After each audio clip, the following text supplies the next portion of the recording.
Parshas Kisovo, Chof Ches, chapter Chof Ches, Pasuk Aleph. Goyim im Shomo Tishma. Kol Hashem Elokecho. And if you will listen to the voice of Hashem, your God,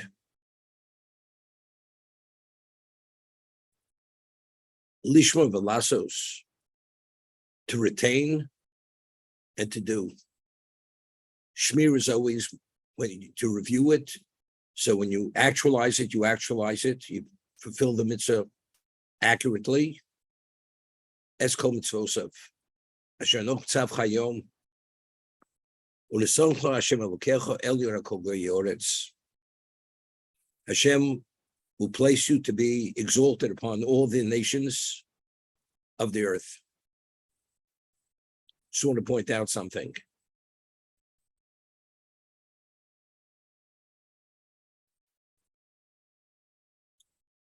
We had early in Pashas Ekev that Moshe says to Klal Yisrael that the statutes and the mitzvos do to them, Ki chochmaschem binaschem leini amim. This is your wisdom and your insight in the eyes of the nations of the world.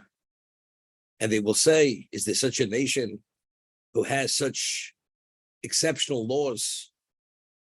Meaning they will revere us and esteem us because they will appreciate our statutes and our laws. Ki chochmaschem ubinaschem leini amim.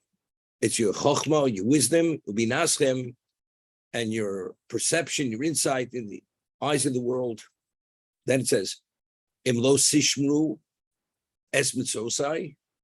But if you don't, then you're not going to be viewed as being this exalted, exceptional, intelligent people.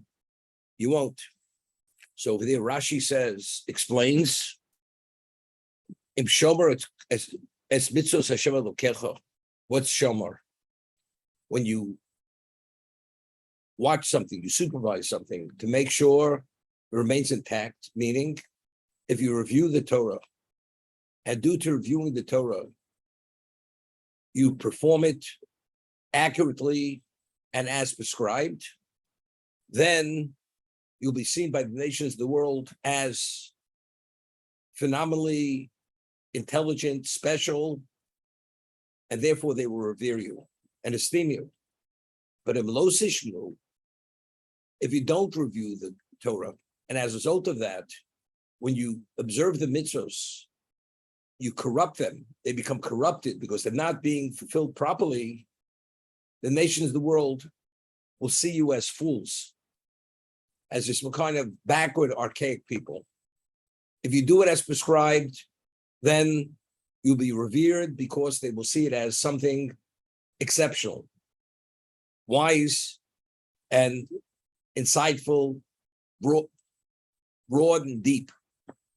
But if you don't review it, and when you perform the mitzvahs, you observe them in a corrupted context, they will see you as fools.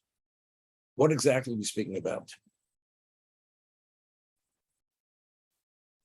A human being is always perceived within his physical context. We're physical beings. The Jew and the non-Jew, our physicality is the same. The differentiating factor between the Jew and non-Jew is his neshama, is his soul. That the Jew has to observe Tayag mitzvos. We have 613 precepts, positive, negative. The non-Jew has 7 no-hide laws. Why is the Jew given endlessly more laws and subcategories of those laws? Why?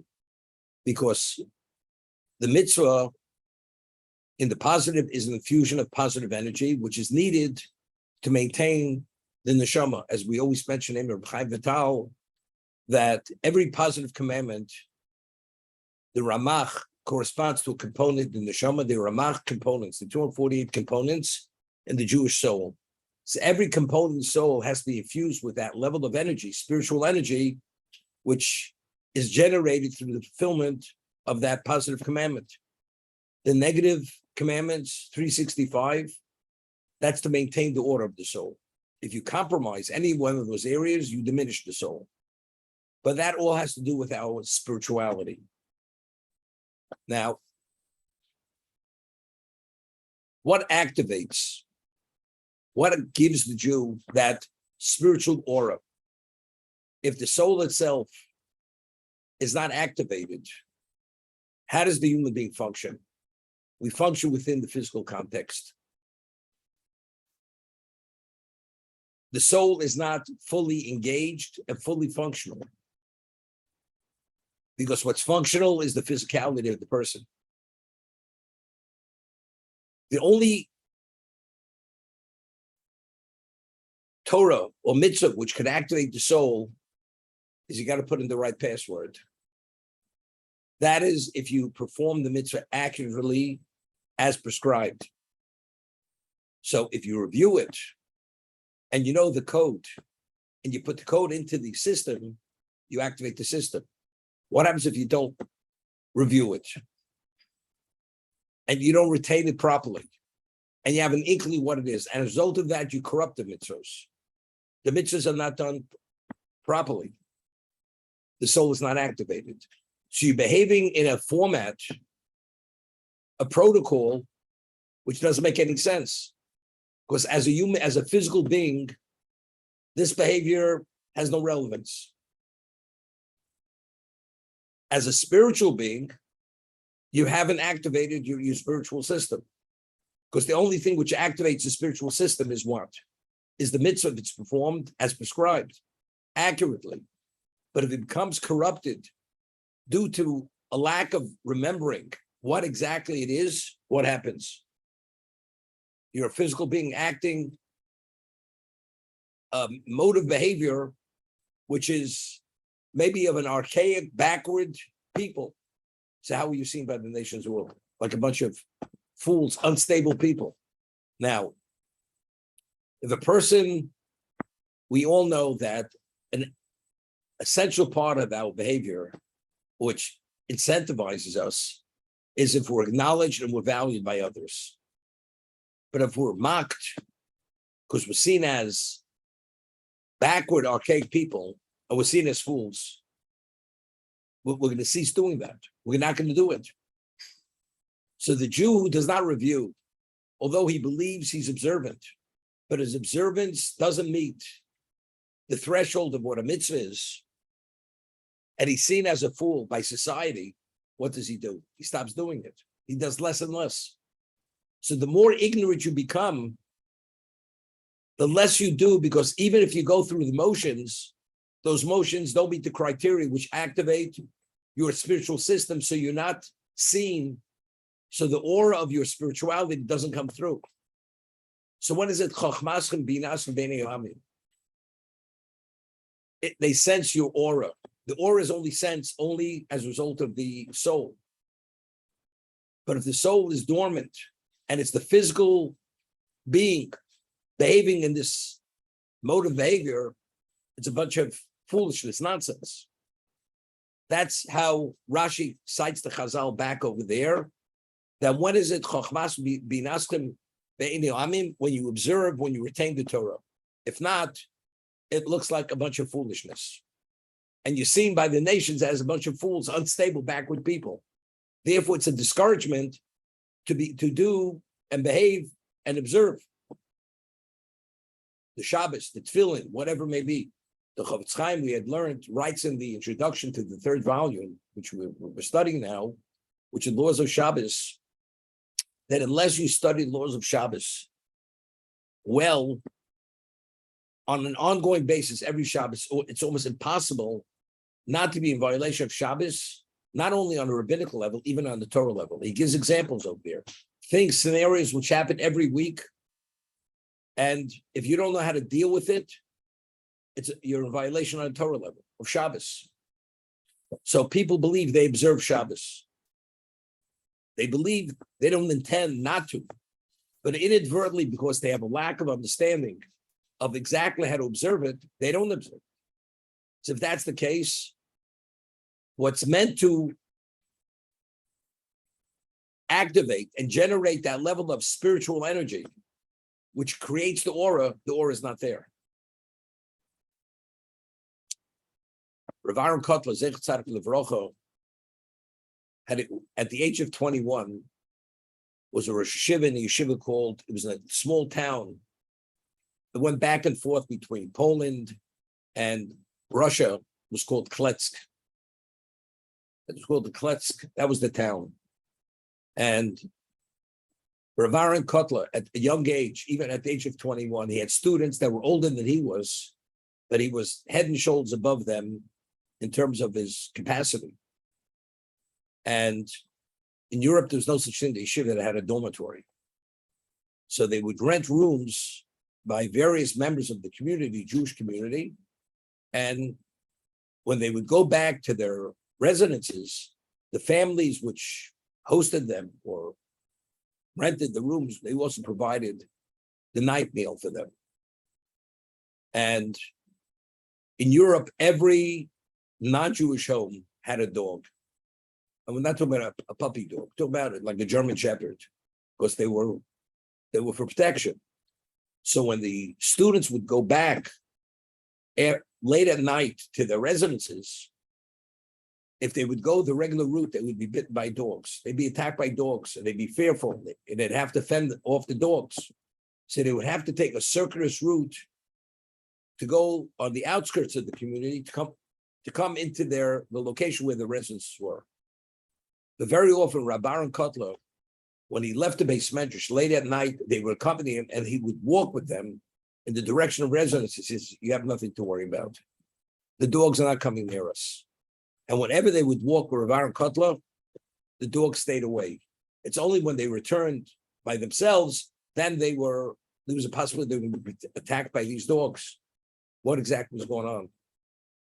The answer is, if you read about Rav Aaron Kotler, who he was, is the mention of Torah and his value in the spiritual realm, he generated that aura.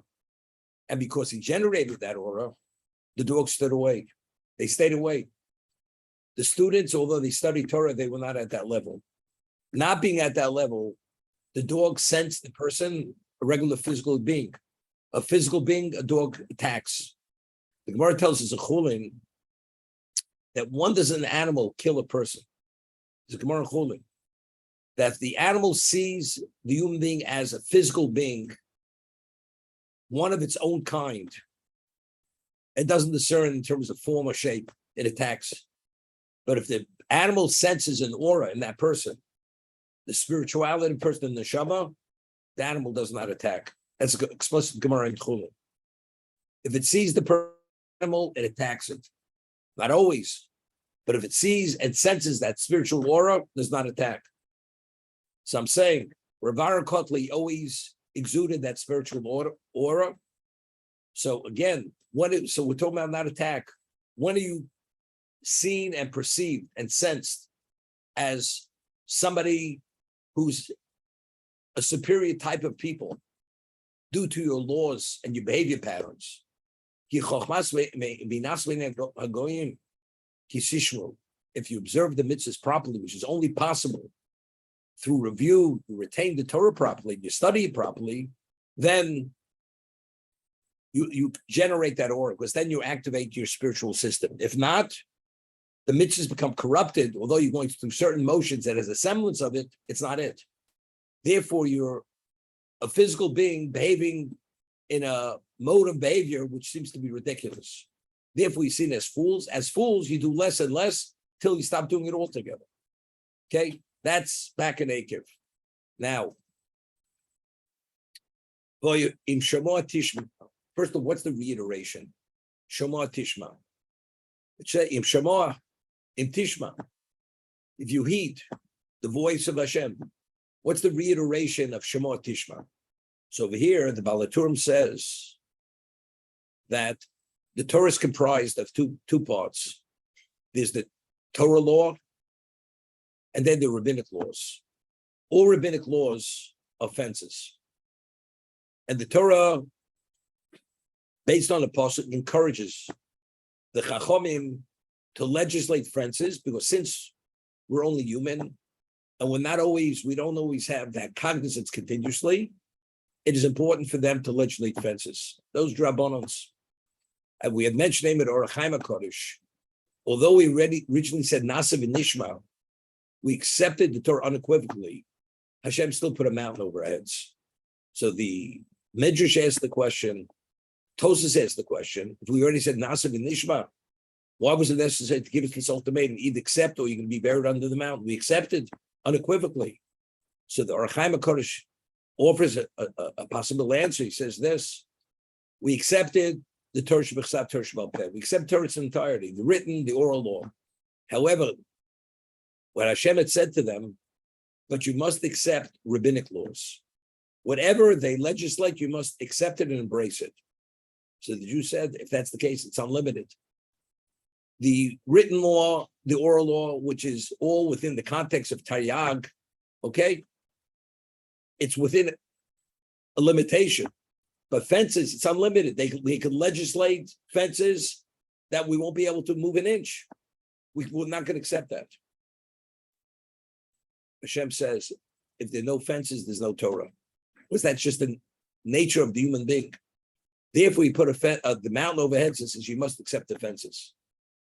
So the Kavod HaGig is one of rabbinic laws. So here, just to elucidate this, Im Shema Tishma, if you will listen not only to the Torah law, but you observe even the rabbinic law to guarantee that the Torah law is not violated. Lishmar. You, as a result of that, you retain it. Lasos, and actualize it. As Chol Mitzvos Basher Anoch Mitzav Chayom. It's now, how will you be perceived by the nations of the world? You can be perceived by the nations of the world as an exalted people. And they, as a result of that, they will revere you. And they will do your bidding. They will see it as a privilege.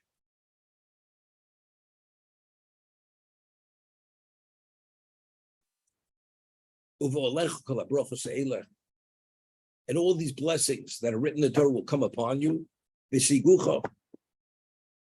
Meaning almost, they will come to you naturally. They will come upon you.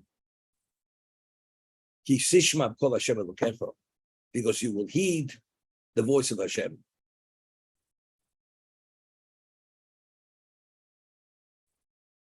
I'd mentioned not long ago, I think it was in this class,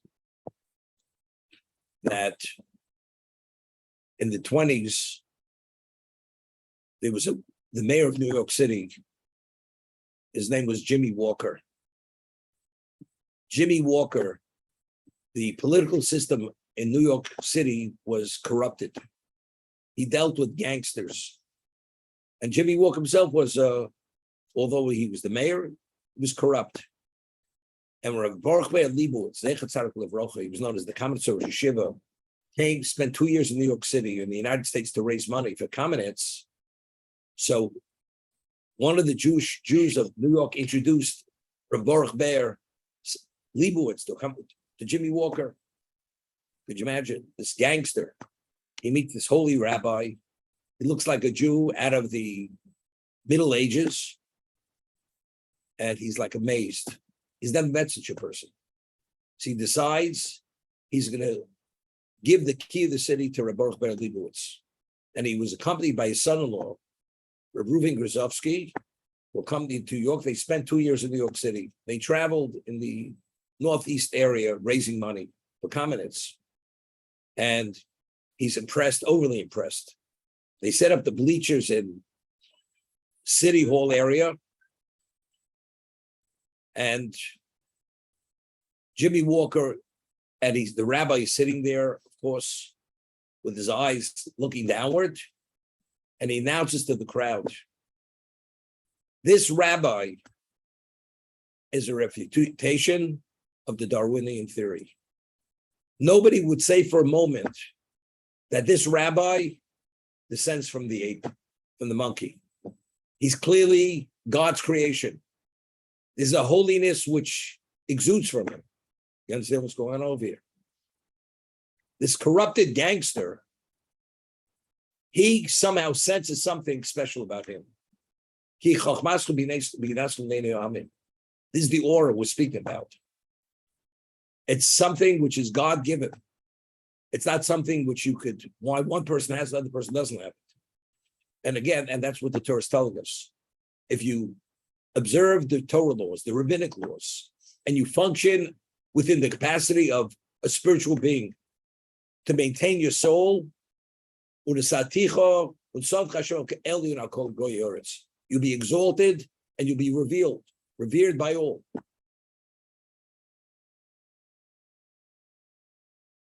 And as a result of that, the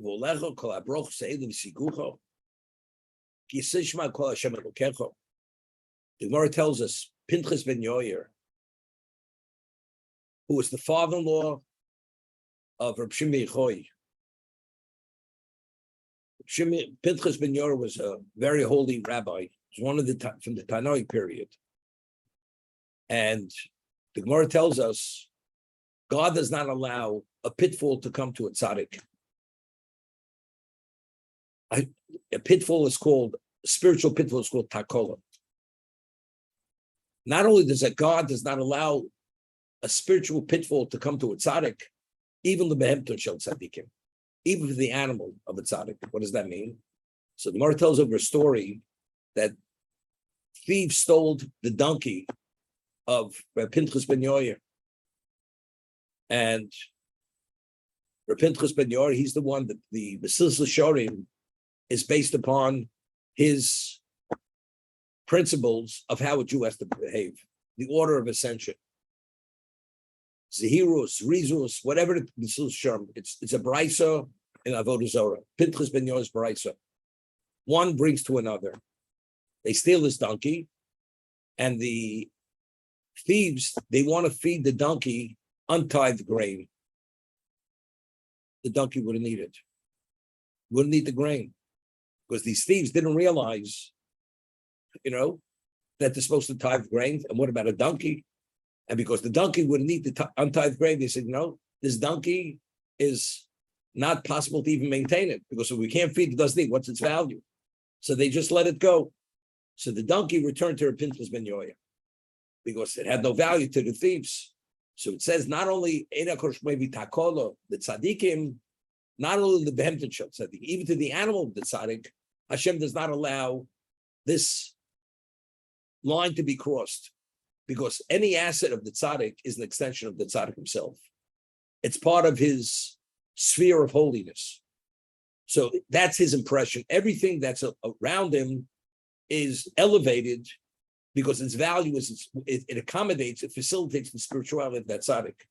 We find that when Avram Avinu purchased the Moras Machpelah, it says, Vayokom hasoder, Vayokom hamorav hasoder. The cave that he purchased for the burial location of Suri Menu. Vayokom, it rose, it was elevated, and the fields and the trees, what does it mean elevated? So Rashi says over there, cites the Midrash, that if you have something that's owned by a commoner and a person of royalty purchases it, it's elevated. Now it's gone from the domain of a commoner to the domain of a king. It's a different, the asset becomes a different asset. When it was transferred from Ephraim to Avram Avinu, Vayokim, it was elevated. It took on an elevated status because God sees this status as a different reality. Because now it's the possession of Avram Avinu. We find that Yitzchok, there were famine years, and he wanted to leave Canaan, and Hashem says, don't go out of the land, and he stayed in the location of the Philistines. Despite that, he planted that planting of the famine year, and the crop was 100-fold of a normal yield, 100 times. He sold the crop, he became phenomenally wealthy. And it says he became very wealthy. What's very? So there, Rashi cites Chazal that the Philistines said, we prefer the dung of the donkeys of Yitzchok than the gold of Avimelech, the king. Why? Because you take the dung of Yitzchok's donkeys and use it as fertilizer, it grows, you generate gold. You take Avimelech's gold and you invest it, it turns into dung. But it's dung. Does it make a difference? It's Yitzchok's dung or somebody else's dung? The answer is that because it's owned and it's generated, the source is holiness, which is Yitzchak, it generates another level of bracha. It's a different reality.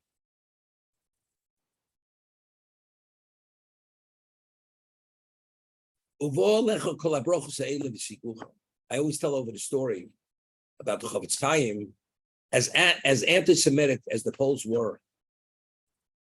The Poles, they would steal the milk cow. The Chavetz Chaim had a milk cow, they would take milk for that to provide milk for the Chavetz Chaim. The Poles would steal the cow and bring the cow onto their property. Why? Because they knew that the Chavetz Chaim would go to retrieve the cow and he would walk on their property. These are rabid anti-Semites. Because they saw the Chavetz Chaim as a holy man, they wanted their land to be blessed. So by the Chavetz Chaim walking on their property, that will bring blessing and protection to the property. This is the rabid anti-Semite. So what does that mean? The Chavetz Chaim, despite the anti-Semitism, they saw him as a holy person. There was no aura. And they wanted to be a beneficiary of whatever he represented.